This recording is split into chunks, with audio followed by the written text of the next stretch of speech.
अभी हम लोग टॉपिक पढ़ेंगे perfectly inelastic collision. Last collision third category है। Perfectly inelastic collision. Perfectly inelastic collision का मतलब ये मत समझना कि दोनों की दोनों बॉडी आगे रुक जा रही है, ऐसी नहीं है। परफेक्टली इनइलास्टिक कोलिजन क्या होता है? After collision particles move with same common velocity. After collision के बाद दोनों पार्टिकल स्टिक हो जाएंगे, चिपक जाएंगे और सेम वेलोसिटी से मूव करते रहेंगे। That is known as perfect inelastic collision. इसमें काइनेटिक एनर्जी का लॉस होता है, इसमें काइनेटिक एनर्जी का लॉस होगा। Final kinetic energy less than initial kinetic energy, loss in kinetic energy जो भी वो कैलकुलेट करेंगे। एग्जांपल के तौर पे collision of a bullet with wood, जो बुलेट हम यहाँ फायर करेंगे इस वुड में घुसेगा, दोनों साथ मूव करते हुए रहेंगे। That is the common velocity. तो लीनियर मोमेंटम कंजर्वेशन प्रिंसिपल से यहाँ सोचेंगे m1 क्या mu1 plus mu2 that is equal to total mass and common velocity, ये लिख सकते हैं लीनियर मोमेंटम कंजर्वेशन से। और लॉस इन काइनेटिक एनर्जी क्या हो सकता है? तो लॉस इन काइनेटिक एनर्जी जो है, kinetic energy initial minus kinetic energy final, इस तरह से माइनस लिख देंगे।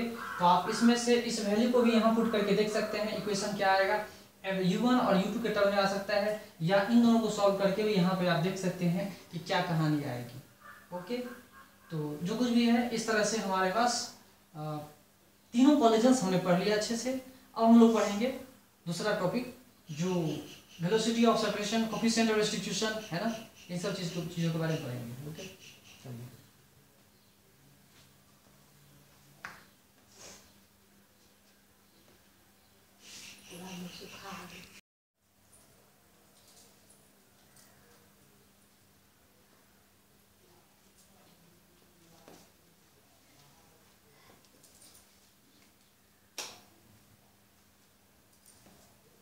चलिए line of impact. Line of impact पढ़ते हैं। Common normal to surfaces in contact during impact, है ना।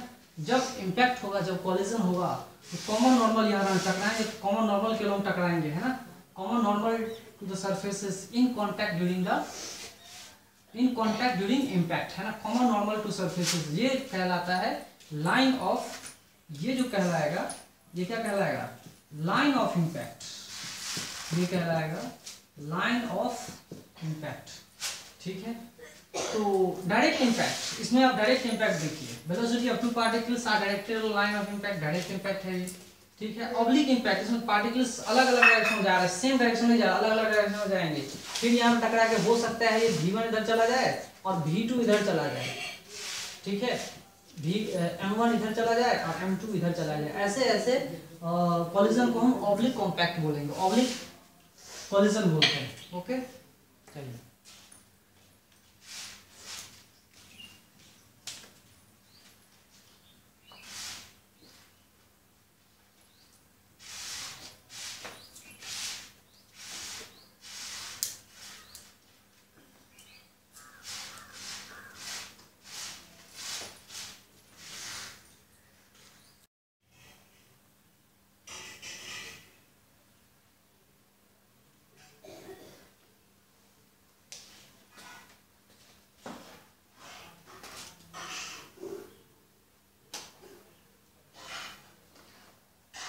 चलिए इलास्टिक कोलिजन इन टू डायमेंशनल इलास्टिक कोलिजन। मान लीजिए दो पार्टिकल्स हैं, इनिशियल स्पीड u1 है, इसका इनिशियल स्पीड u2 है, कोलाइड कर रहे हैं, लेकिन वो इधर नहीं जा रहे हैं, सेम डायरेक्शन नहीं मूव कर रहे हैं, ये इधर जा रहा है, ये इधर जा रहा है। ऐसे ऐसे कोलिजन को टू डायमेंशनल कोलिजन बोलते हैं। थ्री डायमेंशनल कोलिजन भी होता है।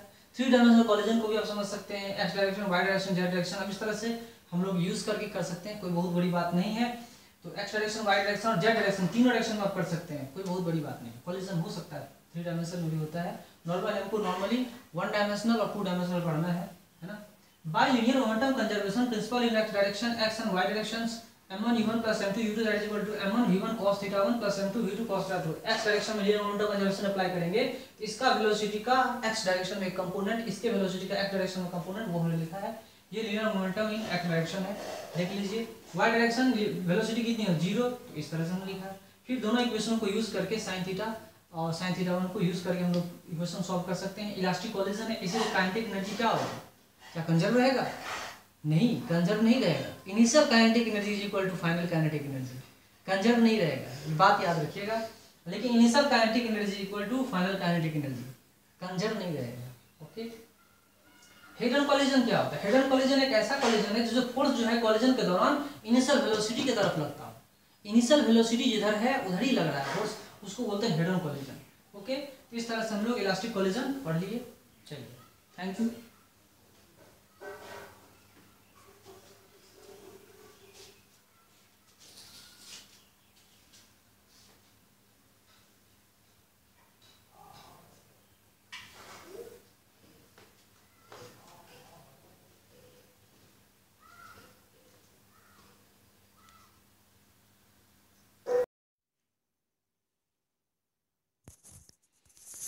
ओके, टॉपिक है हमारा coefficient of restitution.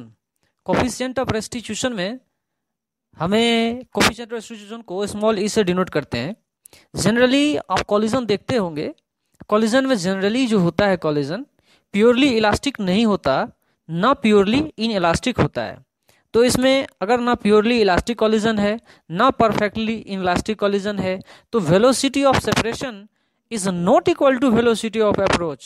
It means velocity of separation is equal to E times velocity of approach, where E is equal to less than 1 or equal to greater than 0. This type of collision is called inelastic collision, not the perfectly inelastic collision. उसके अलावा अगर E equal to 1 आ गया, E का value अगर 1 आ जाता है तो उसको हम लोग इलास्टिक कोलिजन बोलते हैं, जिसमें काइनेटिक एनर्जी क्या होता है, initial is equal to final. Okay, और E इक्वल टू 0 अगर आ गया तो उसमें परफेक्टली इनइलास्टिक कोलिजन आता है। इस बात को आप लोग अच्छे से समझ लीजिए। ओके, और ये जो मैं क्वेश्चन दिया हूं नीचे में, ये क्वेश्चन है a block of mass m moving with speed v collides with another block of mass 2m at rest. Okay, lighter blocks comes to rest after collision, find E. इस क्वेश्चन को ध्यान से देखेंगे कि स्मॉलर ब्लॉक है जिसका मास क्या है, m है, वो कोलाइड कर रहा है एक ऐसे ब्लॉक जिसका मास 2m है ना, और लाइटर ब्लॉक क्या आता है, रुक जाता है। तो ई फाइंड करना है। तो ई इज इक्वल टू क्या है, velocity of separation divided velocity of approach. Linear momentum conservation principle का इस्तेमाल करके आप फाइंड कर सकते हैं कि वेलोसिटी ऑफ सेपरेशन कितना आएगा। वेलोसिटी ऑफ सेपरेशन आएगा, देखिएगा v/2 आएगा, और वेलोसिटी ऑफ अप्रोच v है क्योंकि v स्पीड से पहुंच रहा है और हेवियर ब्लॉक रेस्ट पे है, और कॉलिजन के बाद क्या हो रहा है, लाइटर ब्लॉक रेस्ट पे आ जाता है, इसीलिए वेलोसिटी ऑफ सेपरेशन v/2 आएगा, और वेलोसिटी अप्रोच v है तो v/2 डिवाइडेड बाई v कितना आएगा, 1/2। तो कोफिशिएंट ऑफ रेस्टिट्यूशन कितना आया, e इज इक्वल टू कितना आएगा, 1/2 आ जाएगा। इस चीज को आप लोग देख लीजिए, समझ लीजिए अच्छे से, और इस तरह से जो कुछ भी प्रॉब्लम्स होंगे आप इजीली क्वेश्चन को सॉल्व कर सकते हैं। लीनियर मोमेंटम कंजर्वेशन इस्तेमाल करेंगे। एक बार मैं फिर आपको बता देता हूं कि इलास्टिक कोलिजन में काइनेटिक एनर्जी कंजर्व नहीं होता, लेकिन initial kinetic energy equal to final kinetic.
चलिए इस क्वेश्चन को सॉल्व कीजिए, है ना। ये क्वेश्चन दिया गया है, आपको क्वेश्चन सॉल्व करना है। Try your level best, question solve करने की कोशिश करेंगे हम लोग।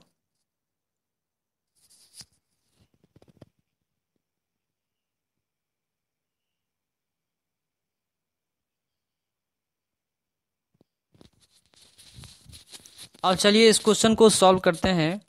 A body of mass 50 kg moving with speed 20 kilometre per our collides with the lighter of mass 20 kg moving bodies at 10 kilometer per hour. They cling together and find speed of combined mass after collision.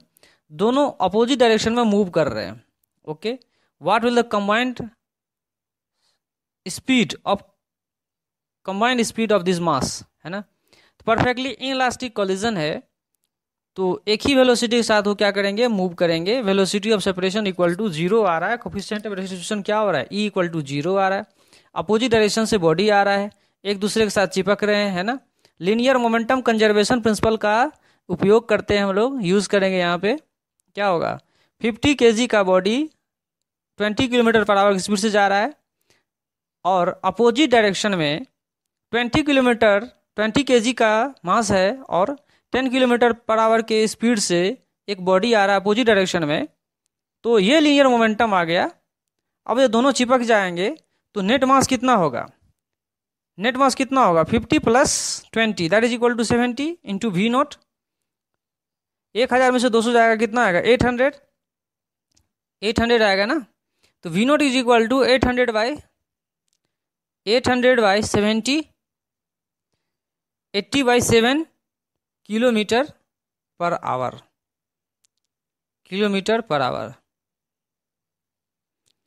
ये जो है combined speed आ जाएगा after collision. Perfectly inelastic collision आ रहा है और 80/7 kilometre per hour, ये आंसर सही है। अगर आपसे इसी क्वेश्चन को बहुत सारे ऑप्शंस दे के पूछता तो कितना, 70 kilometre per hour, 80 kilometre per hour, b option में है, सी में है 80/7 किलोमीटर पर आवर, और डी में 90 किलोमीटर पर आवर पूछ दे तो विच ऑप्शन इज करेक्ट, क्या बोलेंगे, सी ऑप्शन करेक्ट है। अगर हमें आंसर सही पता है तो सही से टिक कर पाएंगे, अगर आंसर सही नहीं पता है तो गलत ऑप्शन टिक होगा और निगेटिव मार्क्स मिलेगा, उससे बच के रहना है। Okay,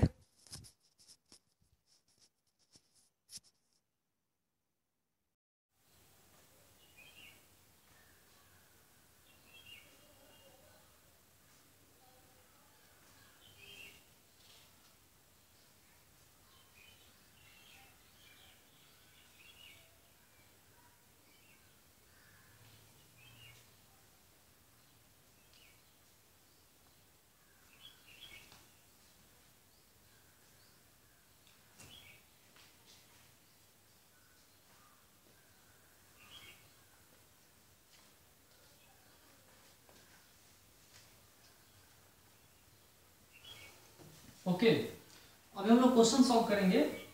block of mass m moving at speed v collides with another block of mass 3m at rest. Lighter block comes to rest after collision. Condition आपको डाल दिया है कि लाइटर ब्लॉक्स रुक जाता है कोलिजन के बाद।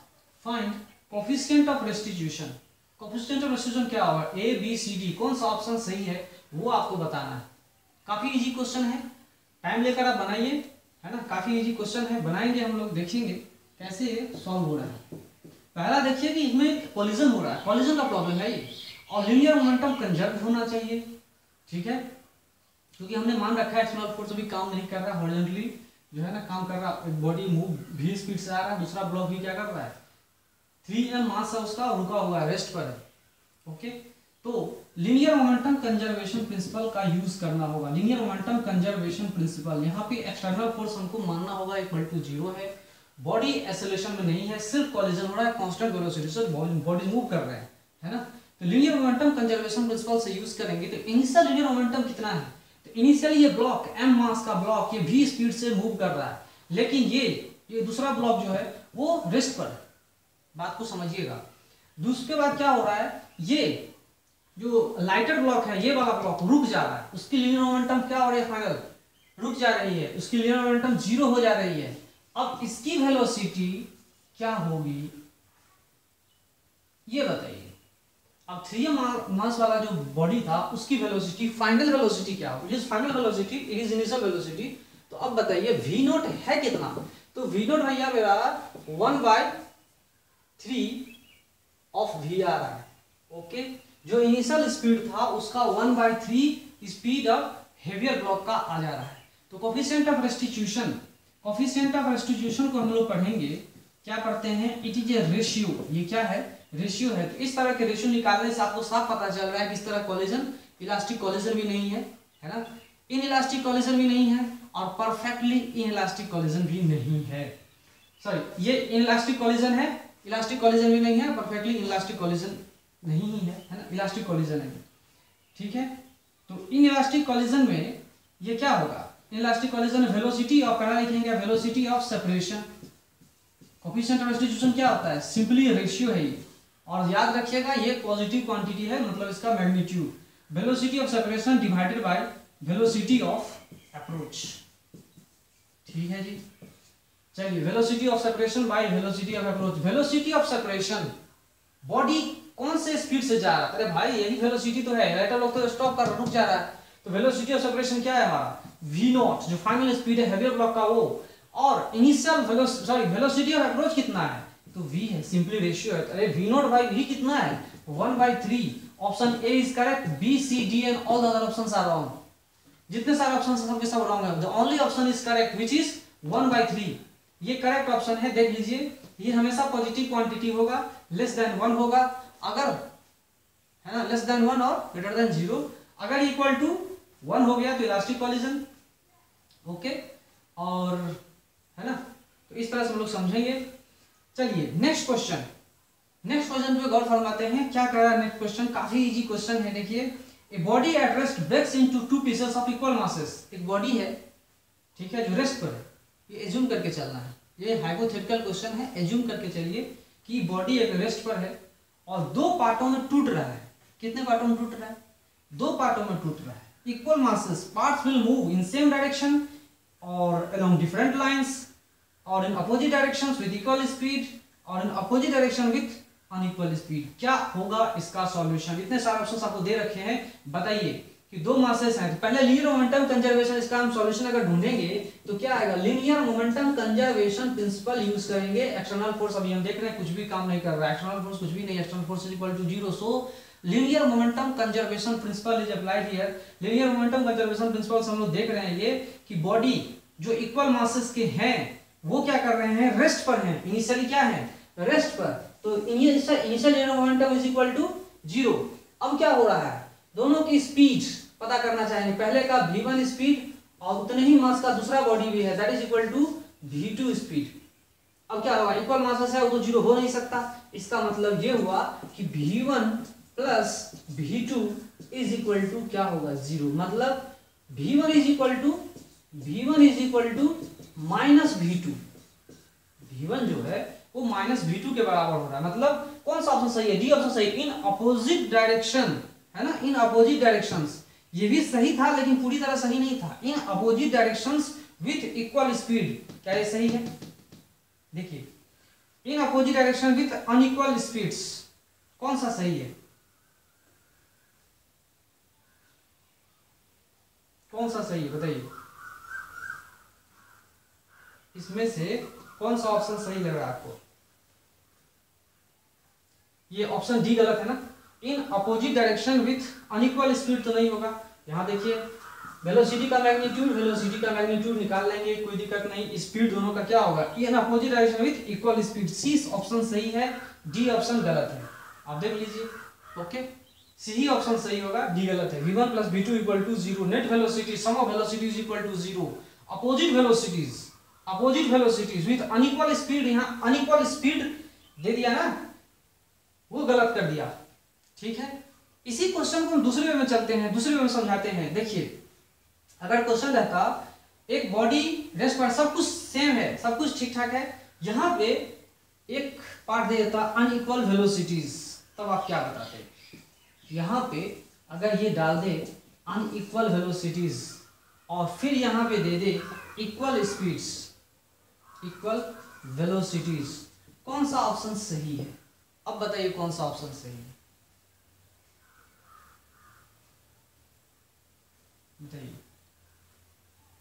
अब डी ऑप्शन सही है, इन opposite directions with unequal velocities. Unequal velocities, opposite direction में जैसे ही गया अनइक्वल वेलोसिटी अपने आप हो जाएगा, है ना, क्योंकि डायरेक्शन अलग अलग, स्पीड तो सेम है लेकिन डायरेक्शन क्या है, अलग अलग है। Opposite direction with unequal velocities, unequal velocities, opposite direction मतलब क्या, unequal velocity, direction opposite direction में है ना, तो सेम वेलोसिटी कैसे होगा, सेम स्पीड हो सकता था, सेम वेलोसिटी नहीं। ओके।